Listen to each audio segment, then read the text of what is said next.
اب عمران خان صاحب کو جو ہے نا اس طرح یعنی یہ ہمارے ملک پہ یہ الزامات لگتے ہیں کہ جو ادارے ہیں ان سے فیصلے دلوائے جاتے ہیں، تو کیا یہ جو ہے نا اب آپ جو عمران خان صاحب کے خلاف فیصلہ ہے، آپ سمجھتے ہیں کہ یہ بھی اس میں بھی کچھ اس طرح کے کوئی تاثر ہے، مطلب کوئی نظر آ رہا ہے آپ کو؟ دیکھیے مجھے اس لیے نظر نہیں آ رہے کہ یہ ریفرنس اسپیکر نے بھیجا تھا، اور اچھا، اسپیکر جب ریفرنس بھیجتا ہے تو پھر الیکشن کمیشن کی ذمہ داری ہوتی ہے کہ اگر اس میں غلطیاں ہیں تو پھر اس پہ عمل کرنا ہوتا ہے، کیونکہ یہ دیکھیے جو اس کا تھا نواز شریف کا اور ریاض گیلانی صاحب کا، وہ تو ڈائریکٹ سپریم کورٹ نے ڈائریکٹ ایکشن لے کے ڈائریکٹ سب کچھ ختم کروا دیا تھا. یہاں تو اس کے لیے بھی ہائی کورٹ بھی ہے، سپریم کورٹ بھی ہے، اس کے لیے تو بہت سارے ابھی راستے ہیں. فورم، تو ہاں وہ بالکل. اگر ان کے ساتھ جو ظلم ہوا تو کیا وہ اس میں یہ خوش تھا؟ اور یہ خوش کہہ رہے کہ میرے لیے سب کچھ ہوا. 2014 میں جب یہ آیا اور اس نے کہا کہ اداروں نے ابھی ایف آئی آر انگلی اٹھائے گا، تو انگلی اٹھائی، اس ایف آئی آر کے پیچھے تو یہ گالیاں دے رہے. وہ کہتا ہے کہ جی مجھے انہیں لے آیا تھا، پھر مجھے کام کرنے نہیں دیا. تو جب تمہیں لے کے آیا تھا وہ کام کرنے نہیں دے رہے تھے تو اس وقت ریزائن کر دیتے کہ جی مجھے کیوں کام کرنے نہیں دے رہے ہو. اس وقت تو کہتا ہم ایک پیج پہ ہے، اور جو میں کہتا ہوں میرا اگر بل پاس نہیں ہوتا ہے تو ایجنسی مجھے بندے لا کے دیتے ہیں، اگر میرا بل رک جاتا ہے، میرے امینڈمنٹ رک جاتے ہیں تو ایجنسی. تو جب آپ نے خود یہ چیز مانا ہے، اب دوسروں سے کیا شکوہ کر رہے ہو؟ کیا اس وقت تمہیں یہ نظر نہیں آ رہا تھا کہ آج اگر تمہارے ساتھ یہ کر رہا ہے تو کل جن کے ساتھ پہلے والوں کے ساتھ ہوا تو تمہارے ساتھ بھی یہ ہو سکتا ہے. لیکن ہم سمجھتے ہیں کہ اس وقت جو الیکشن کمیشن نے کیا ہے، میرے خیال میں اس میں اتنا زیادہ اس لیے نہیں ہے کہ اسپیکر صاحب نے بھیجا ہے. اگر وہ اچھا، ریفرنس اسپیکر صاحب کا غلط تھا تو آپ جا کے کورٹ میں اس کو چیلنج کر دیتے.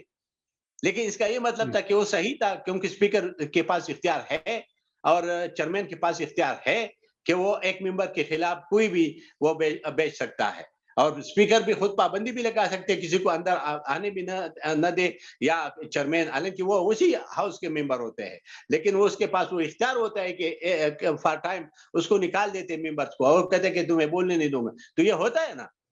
تو اس سے اچھا، کوئی میرا خیال میں بری بات نہیں ہے. میں یہ ٹھیک، سمجھتا ہوں کہ اب اس کو یہ چاہیے کہ یہ جو آپ نے کیا، آپ نے غلط کیا، آپ نے یہ مانا کہ میں نے غلطی کی ہے. تو جب غلطی کی تو غلطی کی سزا آپ یہ کہے کہ میں انوسنٹ ہوں، تو انوسنٹ کیسے ہے؟ مطلب مجھے بھول ہے تو بھئی کیسے بھول ہے؟ تمہیں یہ پتہ ہے تو ممبر کیسے بنی پاکستان کو وزیر اعظم کیسے 22 سال تو کہتے میرا تحریک کا ہوا، تمہیں ایجنسیوں نے لے کے آیا تھا تو تم یہ ساری چیز سے بے خبر تھے. آپ کو تو آئین اگر آپ کو نہیں تو آپ کے ساتھ تو لائر بیٹھے ہوئے تھے، ان سے پوچھ لیتے کہ بھئی یہ مسئلہ ہے، اس کا کیا علاج ہو سکتا ہے.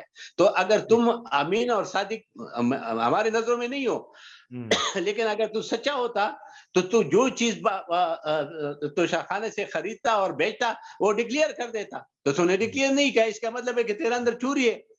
تو پھر چوری کا ٹھیک، تو سزا تو ملنی ہے. اگر آپ کو سزا ہی نہیں ہاں، ملے گی اور ایک عام بندے کو سزا ملے گی، دیکھیں نا وہ جو سپریم کورٹ میں سے 3 جو نااہل کیے تھے نون لیگ کے ممبرز، طلال جی، جی، چودھری اور وہ عزیز اور دوسرا سینیٹر، تو کیا بالکل، وہ صحیح تھا؟ اس کے لیے تو خوش تھے کہ ان کو کیا تھا.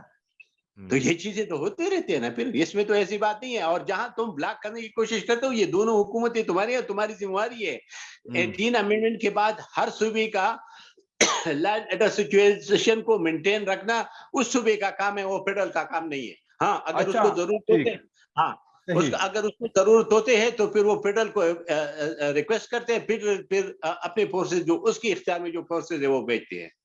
ٹھیک ہے. زاہد خان صاحب، یہ جو ابھی یہاں پہ الیکشن ہوا، ضمنی انتخابات ہوئے، میں پختونخوا کی بات کروں گا، 3 قومی اسمبلی حلقے تھے، تینوں پہ جو ہے نا وہ عمران خان صاحب امیدوار تھے اور وہ جیت گئے ہیں. 2 حلقوں پہ پشاور اور چارسدہ کے حلقوں پہ اے این پی کے جو امیدوار تھے وہ ہار گئے ہیں، اور ایک پہ مردان میں جو ہے نا وہ جمعیت کا امیدوار تھا وہ ہار گئے ہیں. تو یہ کیا وجہ ہے؟ آپ لوگ تو پی ڈی ایم جو ہے ایک بہت بڑا اتحاد بھی تھا، کافی سارے پارٹیاں جو خیبر پختونخوا کی میجر پارٹیاں اس میں شامل تھی اس اتحاد میں، یہ کیوں جو ہے نا آپ اتنی بری طرح سے ہار گئے؟ دیکھیے آپ کو بھی علم ہے کیونکہ آپ اس صوبے سے تعلق رکھتے ہیں. دیکھیے ہمارے اور جمعیت علماء کی کتنا مقابلہ ابھی لوکل باڈی میں ہمارا ان کا مقابلہ ہوا نا، یہ تو جی، تیسرے نمبر پہ تھا. تو ظاہر ہے ٹھیک کہ ورکر میں تو وہ چیز تو ایک دم نہیں ہو سکتا ہے نا کہ یہ آپ نے جتنا ورکر اس کے لیے نکلتے ہو ہمارے لیے نکلے. اور سب سے جو بڑی بات ہے نا, ہمیں اس نے مار نہیں دیے, عمران کے نہیں ہے, عمران کی پاپولر کی وجہ سے نہیں ہے, ہوں ہمارے عوام کو جو ہم آئے, ہم نے ریلیف حکومت میں بیٹھے, ہم حالانکہ ہم تو حکومت کا حصہ ہے نہیں, لیکن کیونکہ سپورٹر ہے تو سپورٹر کی وجہ سے ہمیں بھی مار پڑی, کیونکہ لوگوں کا خیال تھا کہ یہ آئیں گے تو ہمیں ریلیف ملے گا.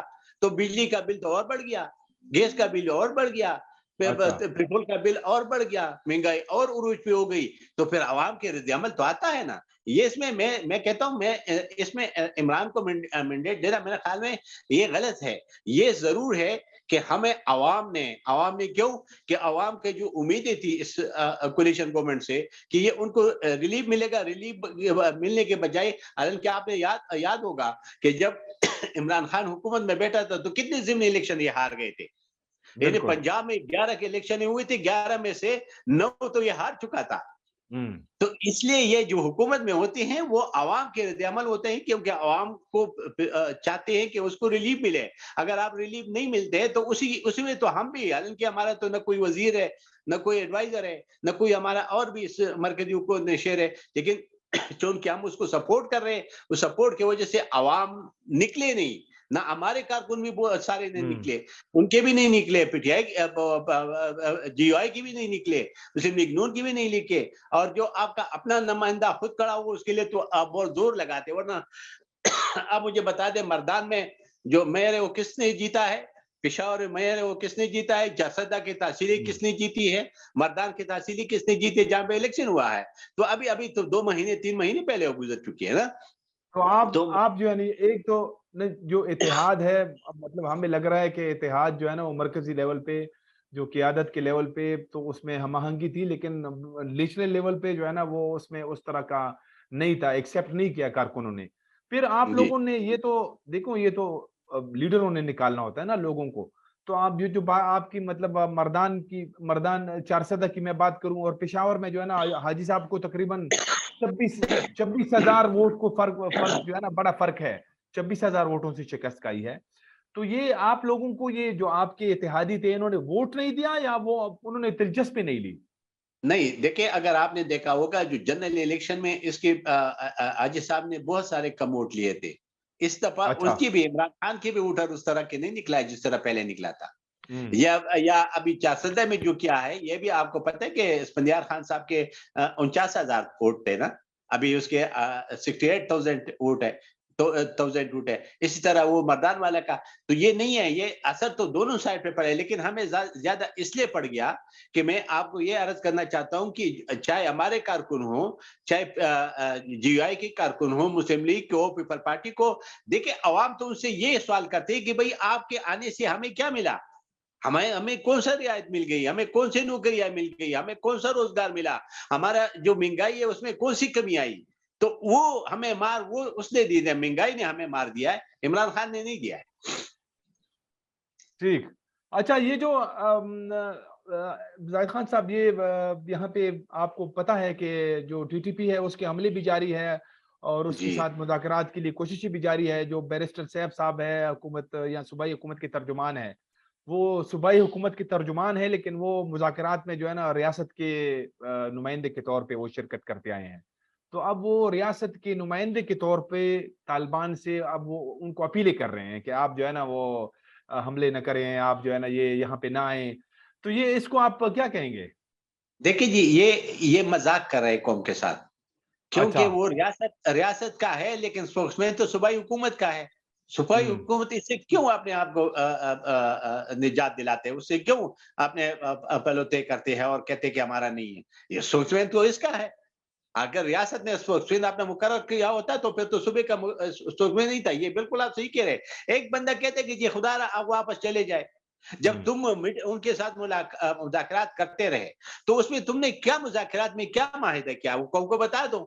کیونکہ بقول ان کی جو آپ نے بھی سنا ہوگا، میں نے بھی سنا ہے پشتوں میں جو انہیں ریکارڈنگ کی ہے کہ بھئی ہمیں یہ کہا گیا کہ آپ نے آنا ہے، ہم نے آپ کو فری کرنا ہے، اور آپ کی جتنی بھی ہم نے عام معافی کا اعلان بھی کیا ہے. یہ اس عمران خان کے دور میں ہوا تھا، اور یہ جو صدر ہے اس نے عام معافی کا اعلان کیا تھا. اور ابھی کل آئی جی جھوٹ بول رہے ہیں، انہیں پشاور کا آئی جی، یہ حکومت کے زیادہ ملازم ہے، ریاست کی نہیں ہے. میں تو یہ کہہ رہا تھا کہ فیڈرل گورنمنٹ کو ایکشن اس آئی جی کے خلاف لینا چاہیے، چیف سیکرٹری کے خلاف لینا چاہیے. وہ کل اچھا کہتے کہ جی کہ وہ ہے نہیں، یعنی کل اس نے ڈینائی کیا کہ جی یہاں پہ تو کوئی ٹی ٹی وی ہے نہیں. تو پھر یہ لوگ کیوں مظاہرے کر رہے ہیں سوات میں؟ یہ کیوں دیر میں ہو رہا ہے، کیوں باجوڑ میں ہو رہا ہے، کیوں وزیرستان میں ہو رہا ہے؟ اور ابھی اس کے ایک وزیر کو صحیح ہے یا غلط ہے کہ وہ مردان کا وہ جو خط اگر آپ نے پڑھا ہوگا تو اس نے لکھا ہے کہ ولایتی مردان، جی امیر جی ولایتی مردان لکھ رہا ہے، یعنی مردان وہ مردان کے اندر بیٹھا ہوا ہے. تو آپ مجھے بالکل بتا دیں. بالکل ایسا ہی ہے. پھر دیکھیے جی، ہمارے وقت میں آپ کو یاد ہوگا 2008 میں جب ہم آئے تو آگ لگا ہوا تھا، یعنی کوئی جگہ کسی کو تحفظ نہیں تھا. اسکول آپ کے بند تھے، پاکستان کا جھنڈا تو پورا ملاکنڈ ڈویژن میں کوئی لگا ہی نہیں سکتا تھا. ہم نے ہوں مذاکرات کی، مذاکرات بھی قوم کے سامنے لے آئے، اسمبلیوں میں لے آئے، اسمبلیوں میں پاس کروا دیے، اور جب ناکام ہوئے پھر ہم نے اسمبلیوں میں وہ سب چیزیں لے کے آئے اور پھر اسمبلیوں سے پاس کروا دیے. اور پھر جب ایکشن ہوا تو ہم نے پولیٹیکل سپورٹ کیا اس کو، جس میں ہم نے قربانی دی. 1200 لوگ ہمارے شہید ہوئے. مجھے آج تک دیکھیں عمران خان کے پاس 200 اور 400 پولیس پھر رہے ہوتے ہیں، تو اس میں ہوں آج تک کوئی پٹاخہ بجائے؟ کوئی پٹاخہ تو اس کے آگے نہ جلسے میں نہ جلوس میں. کتنے جلسے جلوس ہے؟ آج سے نہیں 2000، آپ کو پتہ ہے 2010 سے کر رہے. تو جی اس جی کو تو کسی نے کچھ بھی نہیں کہا. اس کا کوئی ممبر ابھی تک اس کو کوئی کچھ نہیں ملا. ایک دیر والا تھا، اچھا لیکن یہ دیر والا بھی ہمارا تھا، ہم سے چلا گیا تھا، تو اس کو وہ اس میں جو سزا ملی اسی میں ملی. تو زید یہ خان مجھے صاحب بتا ٹھیک دیں ہے. کہ آج ہم تک اس جی جی یہ ہمارے پاس یہ یہ یہ تو بتے دے رہے ہیں نا. ہوں ابھی جو اس کا اسپوکس مین تھا، یہ جو طالبان کا جو ان نے پکڑا تھا، پھر بھاگ احسان گیا. الاحسان احسان الاحسان. ہاں، ایسا وہ ایسا نے یہ کہا کہ جی یہ جو اب ہمارا گورنر تھا اس کے جی لیے جی وہ کہتے 2 شاہ کروڑ روپے فرمان. مانگے تھے. ہاں جی، شاہ فرمان کی شاہ بات فرمان کرتے ہیں آپ. 2 کروڑ ہوں، روپے مانگے تھے، تو 70 لاکھ پہ میں نے اس کا وہ فیصلہ کر دیا. تو اس نے آج بالکل تک ڈینائی کیا نہیں کیا. ہم کتنے نہیں عرصے کیا. سے عمران خان کہہ رہے ہیں، ہم کہہ رہے کہ جی یہ بتا دے رہے، تو یہ کس نے ڈینائی کیا کہ یہ بتا نہیں دے رہے؟ اور اچھا عمران زید خان خان نے صاحب، خود میں یہ کا آپ ہمارے پاس وقت کی بھی کمی ہے. یہ آپ نے ابھی وفاقی حکومت کی بھی بات کی، صوبائی حکومت کی بھی بات کی. تو یہ بڑی اب یعنی افسوس کی بات ہے کہ کوئی بھی حکومت جو ہے وہ ذمہ داری لینے کے لیے تیار نہیں ہے. آنرشپ جو ہے نا، اگر اب 2 دن پہلے جو وفاقی وزیر دفاع ہے اس نے بھی جو ہے نا ایک ایسا بیان دیا کہ جی وہ سوات میں طالبان آئی ہوئی ہے، یہ جو ہے نا بڑی خطرناک بات ہے. یعنی وہ وزیر ہو کے آپ مرکزی وزیر ہے، آپ کس طرح کی بات کر رہے ہیں؟ آپ تو پالیسی کی بات کریں، آپ ان کو جو ہے نا وہ روکنے کی بات کریں، اقدامات کی بات کریں. آپ بھی جو ہے نا اس طرح یعنی ڈرامہ بازی ہو رہی ہے دونوں حکومتوں کی، صوبائی اور مرکز کی. جو ایک تو کنفرنٹیشن ہے، ایک وہ ہے کوئی جو ہے نا اس کی ذمہ داری لینے کے لیے تیار نہیں ہے. دیکھیں، میں اس وقت مرکز حکومت کو صرف ایک چیز پہ پکڑتا ہوں کہ جو آئی جی ہے یا چیف منسٹر، یہ ان کے نمائندے ہے. جی باقی ابھی آپ کو یاد ہوگا یہ نیشنل ایکشن سوری یہ ابھی جو میٹنگ ہوئی تھی پرائم منسٹر کے اس میں جی جی سیکورٹی کے لحاظ سے، تو اس میں ہمارے چیف منسٹر نے تو بائیکاٹ کیا. وہ تو بالکل. آئے نہیں. اس کو آنا چاہیے تھا. نہیں، میں افتخار صاحب گئے تھے نا ہماری طرف سے، میں افتخار صاحب جی ساری جی جی پارٹیوں کو بلایا تھا. تو یہ ہاں جا کے ادھر بات کرتے ہیں نا، اگر ہم ادھر اندر اس کو سپورٹ نہ کرتے تو پھر یہ بات کرتے. جب یہ مرکز کو کہتا نہیں ہے، جب یہ مرکز کو مانتا نہیں ہے، جب اس کے پاس اس کے میٹنگ میں نہیں جاتے، بائیکاٹ کرتے ہیں، تو مجھے آپ بتا دیں وہ عمران خان کے لیے تو اسلام آباد ہائی کورٹ اور سپریم کورٹ میں تو آ سکتا ہے، وہ اس کے دھرنے صحیح. میں تو آ سکتے ہیں، جلوس لے کے آ سکتا ہے، لیکن یہ نہیں کر سکتا ہے. تو زیادہ ذمہ داری اس وقت جتنا بھی ہے وہ صوبائی حکومت کی، مرکز کا اتنا ہی ہے کہ اگر وہ نہیں کرتے ہیں تو ان کے پاس اختیار ہے. کیا ہے کہ گورنر اختیار رول نافذ کر سکتا ہے، ہمارے صوبے صحیح. میں بھی ہے اور پنجاب میں بھی. یہ اچھا. آئینی اختیار ان کے پاس ہے کہ اگر مسئلہ اتنا بگڑا ہوا ہے کہ جی نہ جی وہ صوبائی حکومت کنٹرول کر رہے اور مرکز کہتے ہیں کہ ہمیں اجازت نہیں ہے، تو ڈائریکٹ یہ ایکشن کر سکتا ہے. بالکل، یہ میں آپ سے متفق ہوں کہ مرکزی حکومت کی جو ذمہ داری وہ بھی پورا نہیں کر رہی ہے. زاہد خان صاحب آپ کا بہت بہت شکریہ، آج آپ نے ہمیں وقت دیا، ہمارے پاس وقت کی کمی تھی، اس کے ساتھ ہی پروگرام کا وقت اب ختم ہوا چاہتا ہے، اجازت دیجیے۔